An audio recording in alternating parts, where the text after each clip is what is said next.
Tudo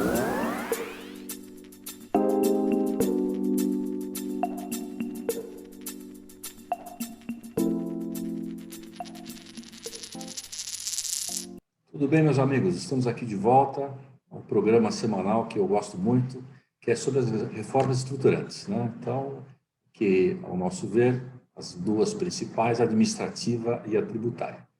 Então, após este momento que tivemos no Congresso Nacional, troca dos comandos daquelas duas casas, né? Que sempre fica aquela ideia, bom, trocou quem que vai tomar conta, quem não vai. Foram os dois candidatos aí que tiveram apoio do governo. E, com base nisso, hoje se especula e se lê nos jornais que a reforma tributária provavelmente vai ficar no segundo momento. Mas que a administrativa provavelmente será a reforma do momento, né? Alguns dizem que tem que ser uma reforma administrativa mais rigorosa, eu não sei o que quiseram dizer com isso, mas eu trouxe aqui para a gente bater um papo o Pedro Pontual, presidente da Associação Nacional dos Especialistas em Políticas Públicas e Gestão Governamental, ANESP. Então, Pedro Pontual, um grande prazer tê-lo conosco, obrigado já de pronto pelo seu tempo aqui para trocar uma ideia conosco a respeito desse tema tão importante para a sociedade brasileira, né?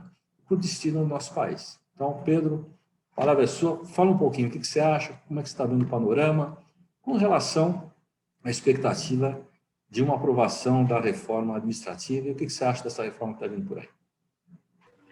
Bom dia, Sérgio.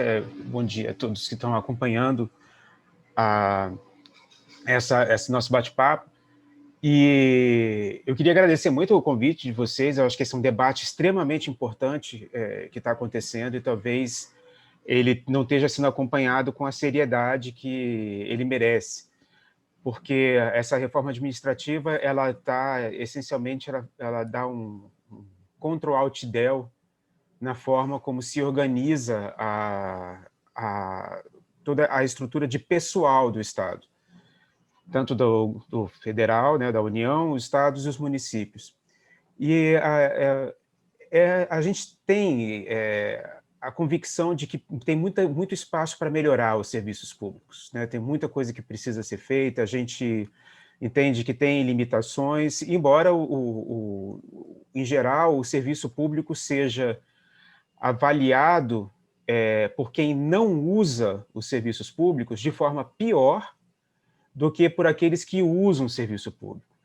E, na verdade, a gente está num contexto em que o serviço público de saúde, por exemplo, mesmo com as suas imperfeições, ele conseguiu fazer frente a uma pandemia, né, com todas as dificuldades que a gente teve.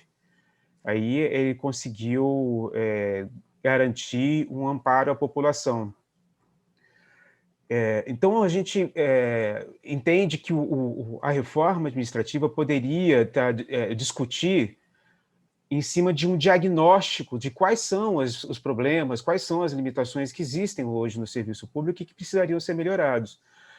O que parece muito peculiar, no caso, é que não existe esse diagnóstico. Não tem uma avaliação, e aí a gente fica com aquela primeira pergunta, né? Você propõe alguma coisa, uma reforma, para resolver algum problema, mas não parece ter muita clareza de qual que é o problema que se tenta resolver. E a gente vê que existe uma colocação muito incisiva, muito frequente na imprensa com relação ao fato de que existiria um problema fiscal no país e que a reforma administrativa seria uma forma de contribuir para a sua solução.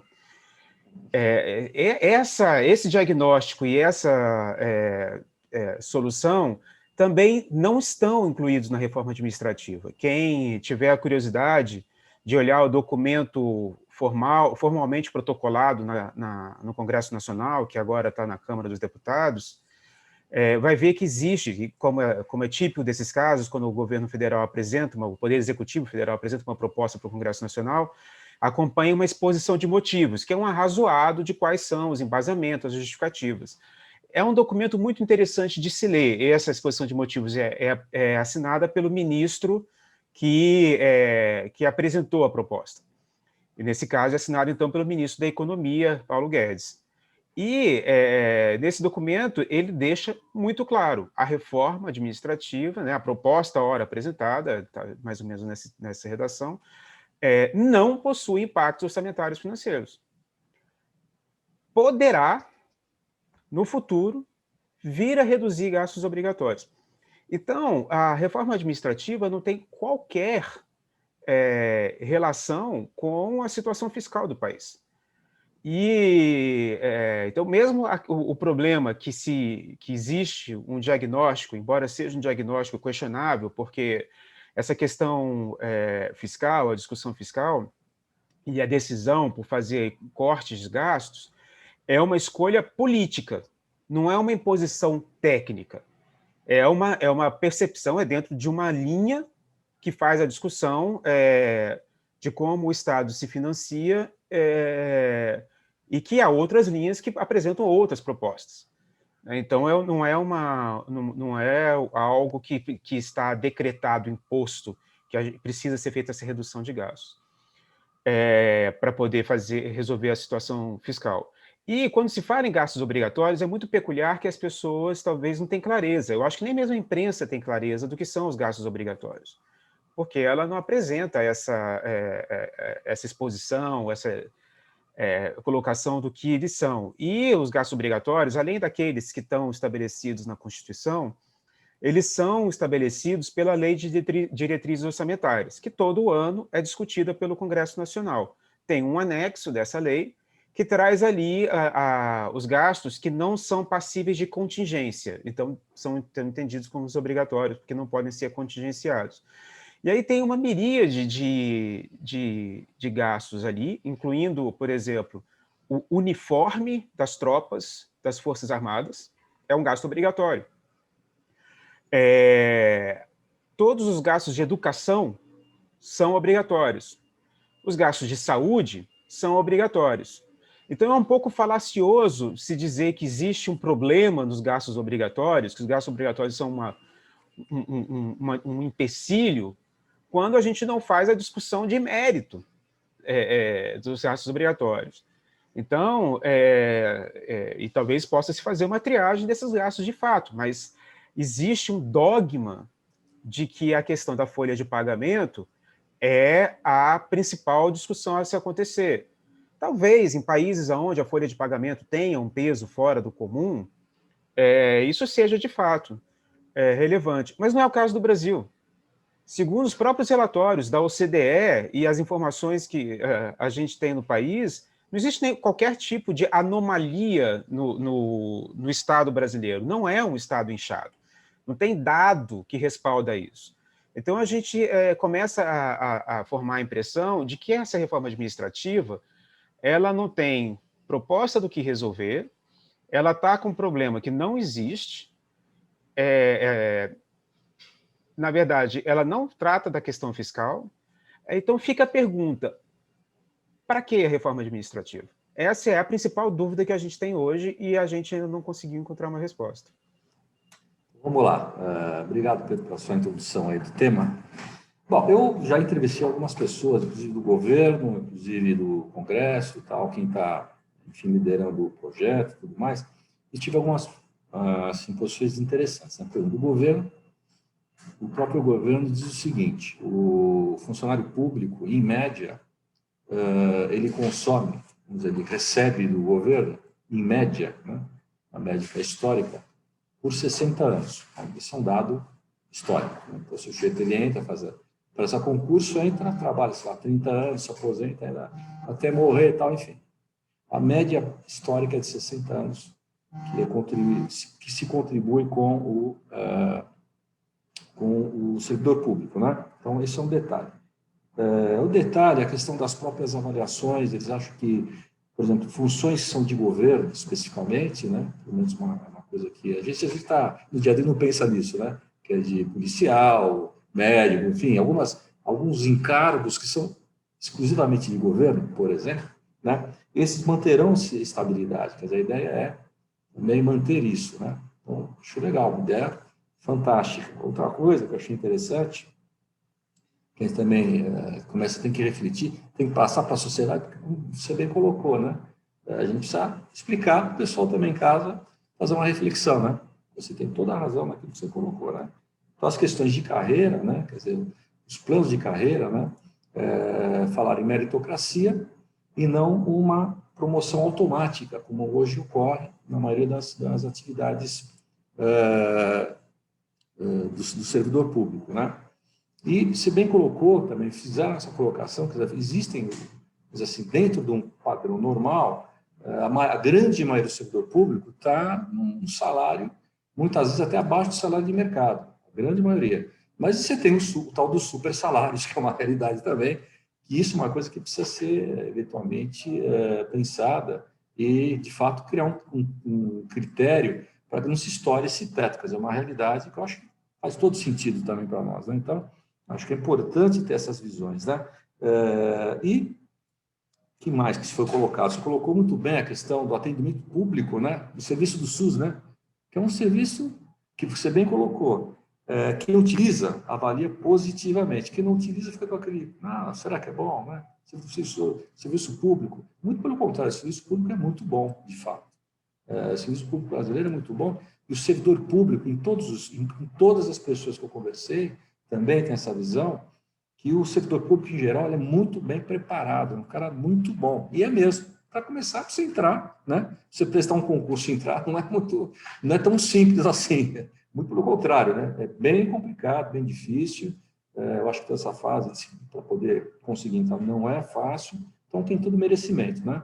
E a aplicação, evidentemente, é daqui para frente, porque nem caberia fazer daqui para trás, até porque é um direito adquirido e tudo mais, não dá para mexer nisso, e nem sequer mexer nisso, na verdade, né? E um outro detalhe que também me colocaram é que até mais ou menos 2030, 60% do servidor público irá se aposentar. Então, ou seja, terá uma renovação daqui até mais ou menos 2030 de 60% do servidor público em geral. Então, esse outro dado, depois eu queria conversar um pouquinho com você sobre isso. E, por último, as questões fiscais, né? Vamos dizer assim, o déficit fiscal, né? É evidente que a folha faz parte também, é evidente, um pedaço daquilo do déficit, porque é uma despesa, vamos dizer assim, né? Do governo, né? Entre tantas outras, né?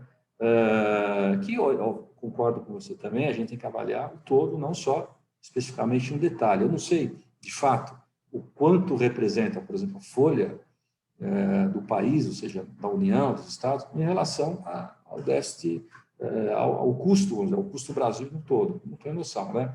Você disse agora que a própria OCDE traz dados aí de que o nosso padrão, vamos dizer, talvez percentualmente, de gasto seja equivalente vamos dizer, à média mundial. Se for isso, normal. Eu acho que, não vejo, veja bem, eu acho que, no geral, isso já é um conceito meu, porque, evidentemente, a gente, estando na função que a gente está há muitos anos, eu lidou muito com o pessoal do servidor público, especialmente em alguns assim, institutos, em alguns órgãos de governo, né, que a gente tem um trato muito, muito antigo, até pela nosso ofício, né, voltado à parte tributária e tudo mais. Então, Receita Federal, Secretaria de Fazenda, um pessoal extremamente preparado, um pessoal fantástico, sabe, maravilhoso, quer dizer, conversa de tudo, pessoal com uma cultura, em conhecimento, entendimento. Então, quer dizer, são pessoas muitíssimo preparadas. Então, e volto a falar, na parte da saúde também, a gente tem que dar todo o mérito, né, especialmente ao servidor público, né, que ficou à frente dessa pandemia, está à frente disso, não como o privado, mas o público, em especial, porque é muito maior, né, hoje a nossa rede de SUS pelo país, né, e que é um serviço que o mundo, na verdade, não tem parecido, né? Isso é outra coisa que a gente tem que colocar de forma muito clara aqui, né? Esse modelo brasileiro é um modelo maravilhoso, que funciona muito bem. Obviamente tem as dificuldades, porque tem outros problemas, né? Jeito lá põe que quer comprar uma ambulância e não cosa, ambulância fantasma, né? Isso também é outra questão, né? De gastos, às vezes, que acontece, né? De super também faturamento e tal. E isso aí, evidentemente, tem que se criar mecanismo, evidente, para poder, né, diminuir esse tipo de situações Isso vale para tudo, né? Não é só o setor público, mas o privado também tem problemas desse tipo, né? Que a própria fiscalização, aí, Receita Federal e outras, né? Estão de olho para, enfim, não deixar que seja burlada a economia, que se possa tributar e se cobrar os impostos devidos de cada operação que é realizada. Então, Pedro, eu queria que você desse, mediante isso que eu te coloquei, desse a sua fala aí nessa evolução, né, da reforma administrativa que se pretende colocar, que, ao meu ver, parece interessante, porque está se pensando em todos os cargos em geral, na verdade, né, segregando aqueles que são de funções exclusivas de governo, para se manter a estabilidade, os outros nem tanto, mas criar um critério de meritocracia. E aí, na questão da meritocracia, eu vi as duas pontas, o governo, quem está defendendo essa posição do critério que o governo quer colocar no Congresso e quem está na oposição. Eu achei as duas posições muito boas, não achei nenhuma ruim, quer dizer, ambas tinham assim, posições muito sérias, importantes, né? Aqui a meritocracia, ok, mas como será isso, né? A gente tem muita clareza de como será aplicada a tal da meritocracia para não se cometer uma injustiça, né? Então, isso tem que estar muito claro, enfim, na definição dessas coisas. Então, queria te ouvir um pouquinho sobre isso, Pedro. Sérgio, obrigado pelas pontuações. Eu acho que são todas são pontos muito interessantes que o governo levanta. Mas, de novo, por que o governo está discutindo isso? Né? Qual que é a razão? Qual que é a motivação? Se não existe um problema com a folha de pagamento, porque o governo não demonstra isso, não teria como demonstrar, porque não tem os números, não é o que os números mostram, então para que toda essa discussão? Para começar, foi enviada uma proposta de emenda constitucional. E se existe um ponto que a maioria dos servidores públicos concorda, é a questão da avaliação de desempenho. Não existe problema com relação a isso. E nem precisaria de PEC para isso, porque isso já está na Constituição, desde 1998, foi inserido ainda na reforma do Brescia, que, à época, tinha um plano diretor da reforma do Estado. Não sei se você lembra dessa discussão, desse título. Não tem um plano diretor agora. Não existe um planejamento do que é que essa reforma pretende atingir. Não existe uma matriz inicial do qual que é o diagnóstico, o que precisa ser consertado. Tentar consertar e reformar uma coisa que você não sabe o que é e nem para quê, é difícil você chegar num resultado que seja positivo. Então, mas a avaliação de desempenho, o governo poderia ter mandado já um projeto de lei como a Constituição prevê. Não precisava ter feito uma PEC para isso. E, agora, essa questão dos 60 anos, que estão que foi mencionado, né, eles fazem a conta de 59 anos, na verdade, em média, o tempo trabalhando e o tempo aposentado. Bom, a aposentadoria é um direito de todo brasileiro. Né, apontar isso como sendo algo peculiar do serviço público não está correto. E acabou de ser reformado. Né? Então, essa parte, eles estão discutindo em dobro, que acabou de fazer uma reforma administrativa, onde, na verdade, tirou-se bastante do servidor público civil, colocou-se um pouco para o servidor militar, aumentou, não são servidores, os militares, e um outro tanto está sendo economizado. E essa avaliação parece ignorar o fato de que a pessoa passa esse tempo todo trabalhando, ela produz, ela gera valor. Então, esses talvez sejam os argumentos mais ofensivos que o governo coloca, porque ele não vê o servidor como entregando qualquer tipo de valor. E aí isso já diz muito sobre de onde está vindo a reflexão no governo. Ele parece não entender que existe um valor no serviço público. E isso é um problema muito grave, né? Esse entendimento, por quem está gerindo o Estado, que não vê valor no serviço público e no servidor público, é difícil de você ter um começo de conversa nesse sentido, embora a gente tenha conversado bastante com o governo, que tem estado, depois que enviou a proposta, muito aberto para poder receber contribuições. Embora a gente não tenha visto ainda encaminhamento de nenhuma sugestão que a gente já fez. A questão da estabilidade. Ok, vamos discutir a estabilidade, mas para quê? Qual que é o problema que ela acarreta? Não existe essa resposta. Aí eu já vi pessoas, por exemplo, figuras fortes do debate público, como Zeina Latif, numa entrevista ao Congresso em Foco, no passado, ela diz que não existe, nos Estados Unidos não existe estabilidade. Existe, ela está simplesmente errada. Né? Tem um estudo da OCDE que é citado pelo governo, que mostra, que é citado pela exposição de motivos do governo, que mostra os casos de estabilidade. Então, a gente conhece um servidor público estável no Brasil dos Estados Unidos, que é o Dr. Fauci, aquele médico que ficava lá do lado do Trump, que o Trump odiava, mas não podia demitir, e que está na mesma função agora com o Biden, e ele tinha que conter o discurso dele, mas ele não mentia. Ele dava o discurso dentro do espaço que ele tinha que seguir as ordens do presidente. Mas ele nunca disse que cloroquina tratava as pessoas, ele nunca falou para as pessoas injetarem água sanitária, como o presidente dos Estados Unidos sugeriu. Ele disse, não, por favor, não façam isso. Então, a estabilidade, ela é relevante. E aí, essa discussão de típicos de Estado, ela vamos lá, da onde vem isso? O que é o típico de Estado? Porque se a gente for pensar no governo federal brasileiro, que eu conheço melhor, tem 600 mil servidores públicos federais civis concursados. Desses, 300 mil estão debaixo do guarda-chuva do MEC, estão espalhados nas universidades federais, nas instituições federais de ensino superior. 300 mil, 50%. Outros 100 mil estão no Ministério da Saúde. Então, 2/3 da força de trabalho do governo federal estão nas áreas de educação e saúde. Isso vai se replicar nos estados e nos municípios a proporções maiores. Então, é muito tranquilo a gente dizer que, pela nossa Constituição e pelo desenho do Estado, as funções típicas do Estado brasileiro são educação e saúde. Porque essa lógica de que diplomacia e o monopólio do uso da força são os típicos de Estado, elas têm mais ou menos aí, talvez, uns 400 anos.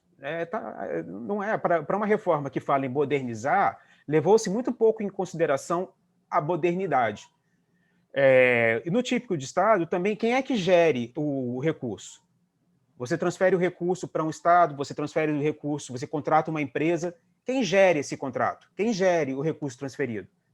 É o diplomata? É o policial? Ou você vai botar ali, gerindo esse recurso, uma pessoa sem estabilidade? Que para poder aceitar, falar, aceita o que você está vendo de errado aí, ou você está demitido. Porque todos nós, em algum momento, servidores públicos concursados, e eu comecei a trabalhar na Esplanada em 98, já dissemos em algum momento para um chefe, em qualquer momento, interessa quem é o governo, olha, eu não recomendo que você assine isso. Eu não vou assinar. É só a estabilidade que garante que você possa falar isso. Então, quebrar a estabilidade é um passo para melhorar as condições de corrupção. Porque a estabilidade te dá a garantia de poder se colocar contra uma situação dessas, sabendo que você não pode ser demitido. Então, essa discussão, ela simplesmente não existe sobre esse ponto. Então, o que é, de novo, que isso pretende corrigir? A gente não sabe. Os supersalários. Essa é uma discussão que também somos inteiramente favoráveis. Nós que trabalhamos com o orçamento federal, como nós gestores públicos, outras carreiras, a gente acha que tem que discutir.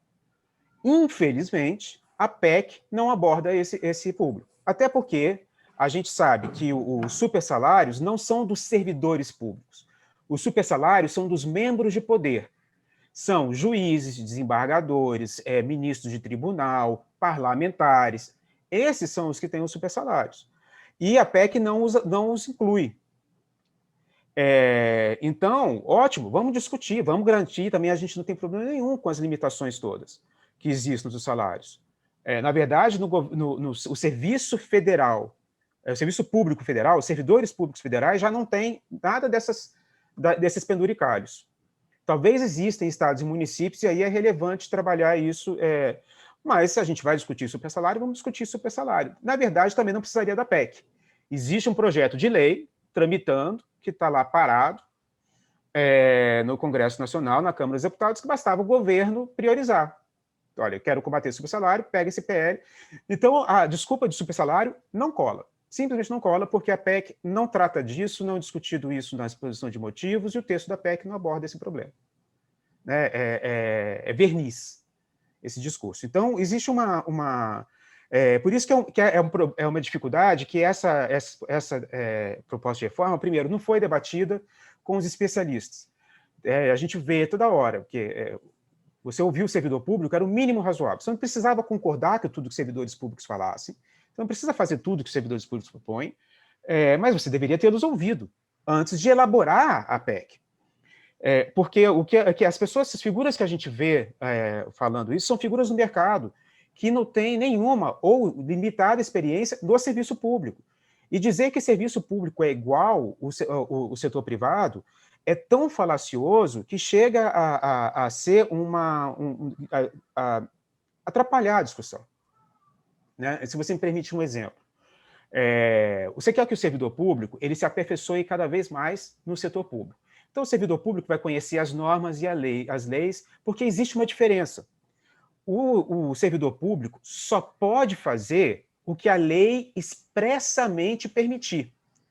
O trabalhador do setor privado, ele pode fazer qualquer coisa que não seja proibido. Então, para você apresentar a solução de um problema, o servidor público precisa conhecer as normas com muito mais profundidade do que um trabalhador do setor privado precisa conhecer. Ele só precisa que alguém diga, não, isso não pode, que é proibido.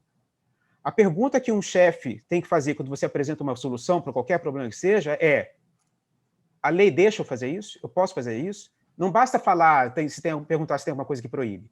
Eu posso fazer isso? Então, você quer que o servidor estude e acompanhe toda a evolução das normas. Né? Agora mesmo, o Congresso acabou de passar uma mudança da lei das licitações. Você vai querer que o servidor público conheça isso e possa amparar as lideranças políticas que são escolhidas pelos governadores eleitos. Os governadores, eu digo, os governos eleitos, presidente, governador e prefeito. Agora, se eu tenho que pensar que eu vou ter que concorrer à vaga lá na Unilever, para que é que eu vou fazer mestrado em administração pública? Para que é que eu vou fazer curso na Escola de Administração Pública sobre a lei de licitações, sobre o monitoramento de política pública? Para que eu vou estudar isso? Porque isso não me dá vantagem competitiva nenhuma no mercado privado. Nenhuma. Se eu for buscar emprego na Havaianas e falar, olha, eu já resolvi muito problema dentro da 8666, as Havaianas vão falar, legal, próximo.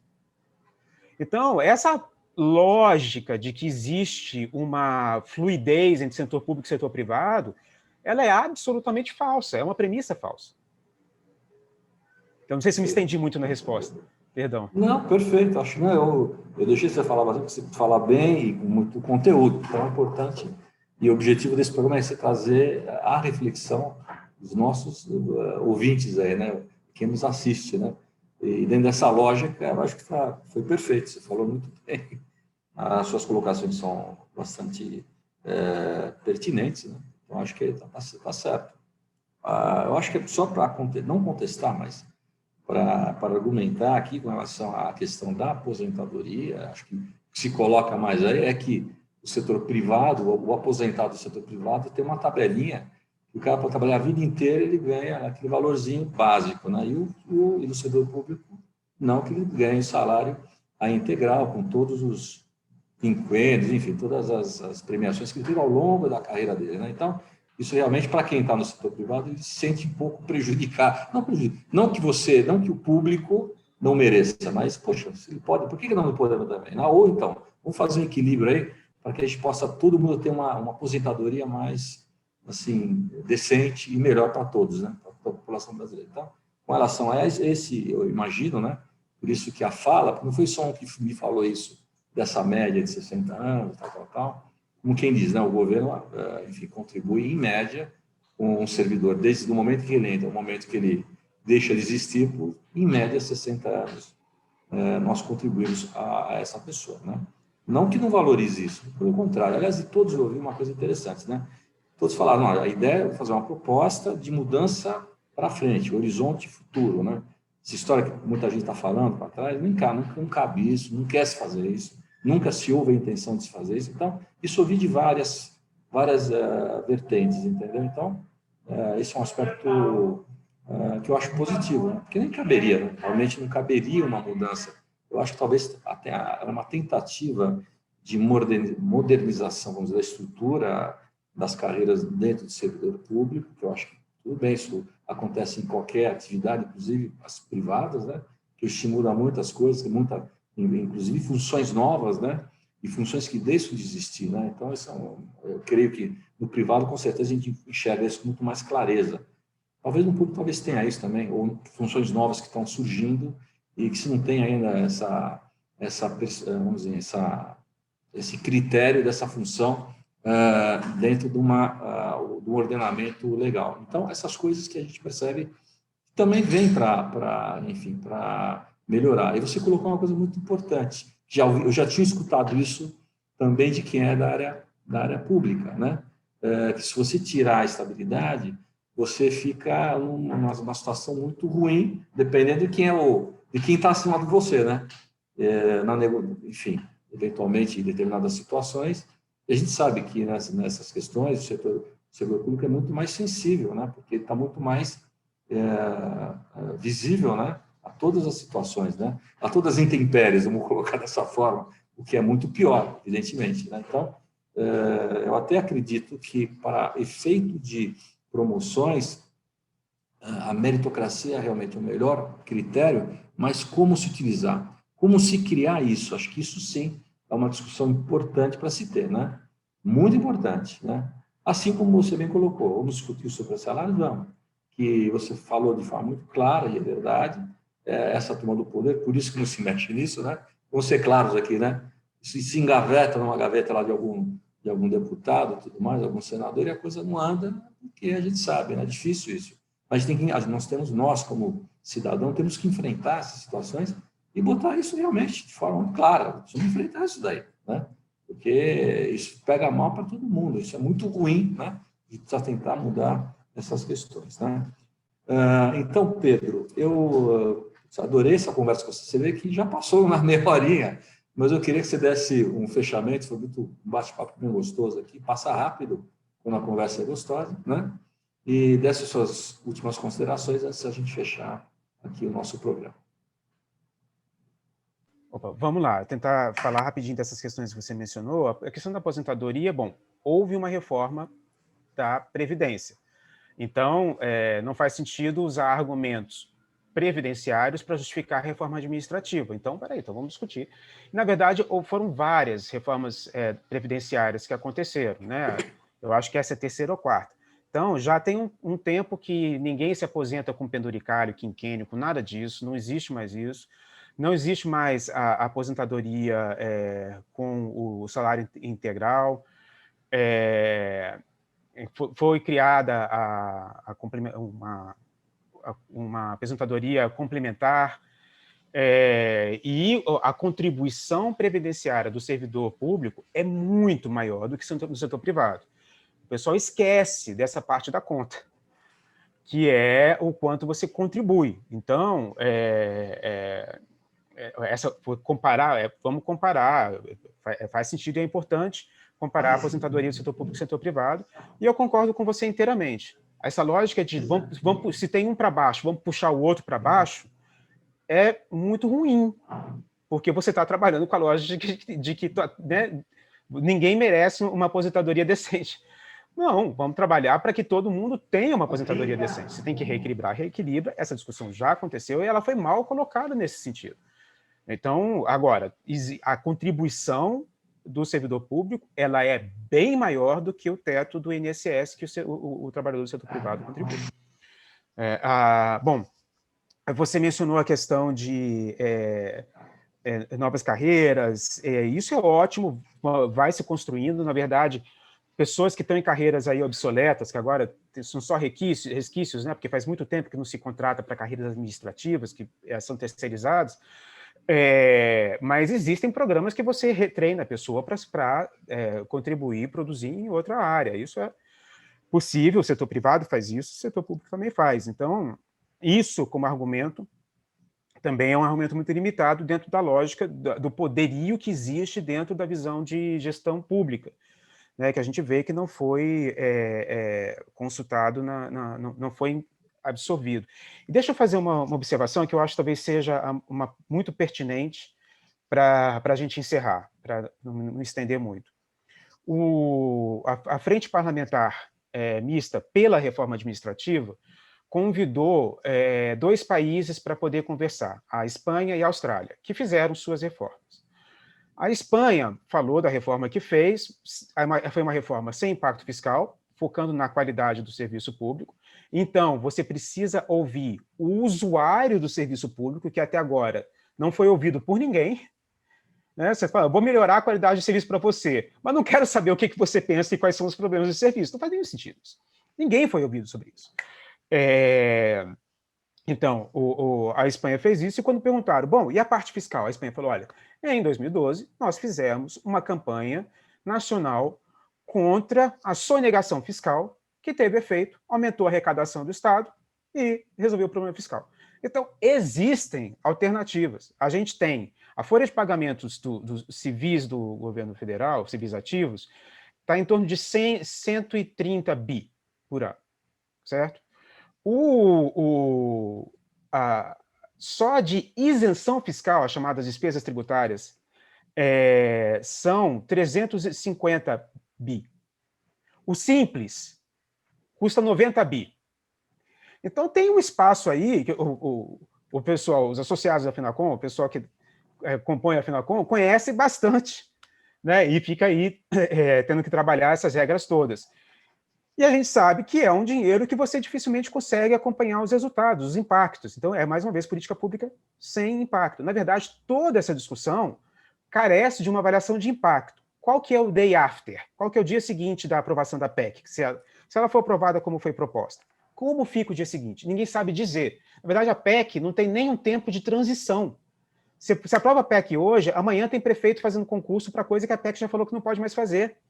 E aí, como é que fica isso? A questão de hoje a PEC não trabalhar com o passado não é concessão do governo, com quem já está.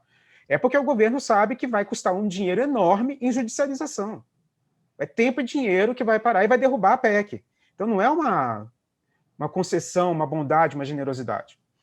E o problema de pensar daqui para frente é qual que é o desenho do serviço público daqui para frente. Não existe isso. Tudo bem, muda-se daqui para frente, mas com qual impacto? Não há uma avaliação, não há um cenário de impacto da PEC. E é muito preocupante isso. Você está fazendo uma coisa que está indo na sorte. Né? E aí, na verdade, a gente sabe que a chance, nesse caso, não é 50% dar certo e 50% de dar errado. É muito maior de dar errado. Porque para dar certo, você precisa ter um planejamento muito mais cuidadoso. E a Austrália, quando foi ouvida, a Austrália informou, e aí eu fecho com isso. A Austrália falou o seguinte, que o governo montou uma comissão independente de especialistas. Essa comissão trabalhou por 18 meses, 1 ano e meio, entrevistando os usuários dos serviços, os funcionários dos serviços, para ver quais são os problemas, o que tem de dificuldade, os atores políticos, decisores políticos, a parte de orçamento. Eles fizeram uma avaliação completa, 360, como se fala. E aí eles fizeram um relatório com 8 propostas. Essa comissão entregou para o governo federal da Austrália, que é uma federação também, entregou para o governo federal o relatório de 800 páginas com 8 propostas, e o governo analisou o relatório e decidiu quais daquelas propostas ele encaminharia para o Congresso Nacional discutir. O Congresso deles discutiu, o parlamento australiano. Veja bem, no nosso caso, simplesmente não teve nada disso. Não tem nenhuma avaliação prévia, nenhum estudo, e foi já uma reforma da Constituição Federal. Então, o nosso problema aqui, o constante questionamento que a gente tem é o seguinte: nós, como especialistas em políticas públicas, que é impensável você discutir uma solução sem pensar no diagnóstico e no processo como você vai chegar naquela solução, não foi feito isso para a reforma administrativa. Então, a gente não sabe que problema ela quer resolver. Ela não tem impacto fiscal. E a gente sabe que, na verdade, sem ter um estudo do que é de fato o impacto que ela vai causar, ela pode desorganizar o Estado brasileiro. Então, nós somos favoráveis a uma reforma, mas uma reforma que leve em consideração todas as variáveis. Vamos levar em consideração não só a RH, porque a reforma é focada em RH, mas também as verbas de custeio de uma unidade de saúde, por exemplo. Ela recebe dinheiro suficiente para se manter? Da parte da estrutura, o prédio é adequado para receber as pessoas? Está bem dimensionado para receber o público que ele recebe? Da parte de equipamentos, o médico tem o estetoscópio, tem a aspirina para dar para a pessoa no atendimento básico de saúde, tem gás, tem álcool na unidade básica de saúde. Então, e informação, é organizado o prontuário das pessoas, o médico, quando a pessoa vem para a terceira vez, consegue ver o histórico de atendimentos anteriores da pessoa. Então, agora, o que está acontecendo hoje na discussão é o seguinte, olha, eu vou discutir só o servidor público, o serviço público é ruim e eu vou reformar o servidor público. Não é uma proposta que está dentro da lógica de profissional de gestão. Nem a administração privada aceitaria isso. Uma empresa paga milhões para uma consultoria, como, por exemplo, a McKinsey, ou qualquer outra, para poder fazer uma redução de área, para poder juntar duas áreas. E aqui, no setor público, a gente faz na canetada, assim, eu acho que... O problema nosso é esse. Pedro. Pedro, olha, adorei conversar com você, foi muito esclarecedora a sua fala. É importante ouvir todas as peças que estão envolvidas nessa discussão. Você é uma pessoa importante, né?